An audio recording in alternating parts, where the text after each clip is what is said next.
Okay, I'm here at the W Hotel in downtown Austin with Michael Cote, analyst for Redmonk. Hello, everybody. Hey, at Dell's Analyst Day. So, Michael, we've had the first half day of a two-day program. What are your initial thoughts? How does Dell look compared to what you thought they might look like?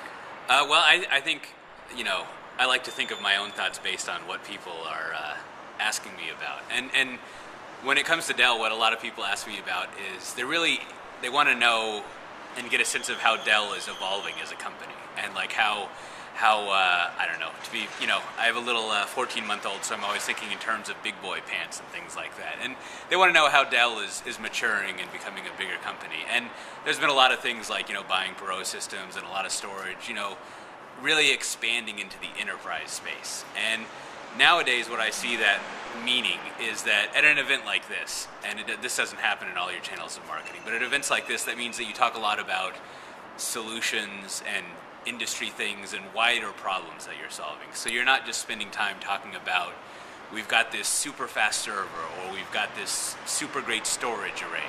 Like, you're not so much only talking about the technologies that you have and the innovations there, but you're having this view that if we're selling to bigger accounts, the people we're selling to have problems they want to solve, and we've got solutions to give to them.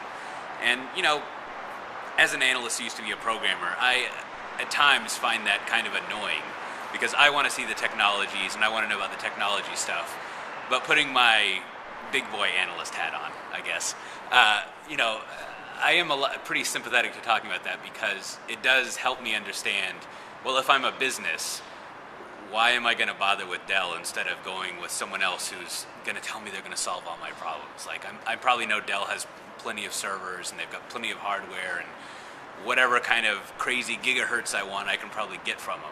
But like, are they going to make that fit the problem that I have? Now, on the other hand, what comes missing from that is, it is nice to know about the technologies that are solving the problems. And I think some of that has come out during this first half day, if you will. And it's just nice to see, in addition to all that solution talk, what you want to couple that with when you're doing this kind of presentation, if you will, is to say, not only do we solve your solutions, but the technologies that we bring to bear are the best ways to solve those problems because of X, Y, and Z, because of all these reasons. And that's really what I like to see along with the solution talk. Yeah, so hopefully that'll come in day two. Yeah. So then in your opinion, from just based on today, how far are we in putting our big boy pants on? Well, I think you guys have a lot of talk.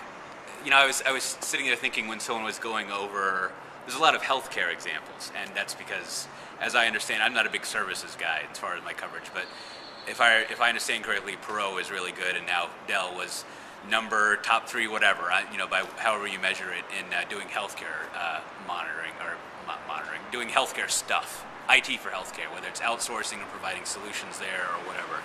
And I think once you get several more of those verticals, if you will, then it does give you the more sort of big boy pant thing. And what that really means is that, increasingly there's this theory that's kind of reality that IT is in everything, or, software is in everything, or computers are in everything. And I think the other trend that I see a lot is that this idea of computer literacy is actually real now. Like, most everyone is actually computer literate. Like, they know how computers can help them. They're not just someone who's got like a pen and paper and like that young whippersnapper does the computer stuff. And yet, so they don't necessarily need someone to guide them through a technological choice. They need someone to guide them through a business choice. And if you expand out your verticals and you can speak to those and you build up the expertise, you can say, here's how we apply technologies to all these business problems that you have. And, it sounds like you guys do well in the healthcare industry. And just over the years, as things progress, it'll be great to hear and now we can do this, I'm just making these up, now we can do this in the construction area, or the retail, or banking, or whatever. And we have the experts that are now, part of the Dellite, or whatever, if you will, who know how to apply the Dell portfolio to those various vertical things. And that's what I like to see companies, do when they start expanding into their pants. Oh, thank you. Well, excellent. You'll have to wait till our next Analyst Summit and see how we've made progress on this. Sure. I'll be here to collect the smaller pants to distribute to other people. There you go. Michael Cote, thank you.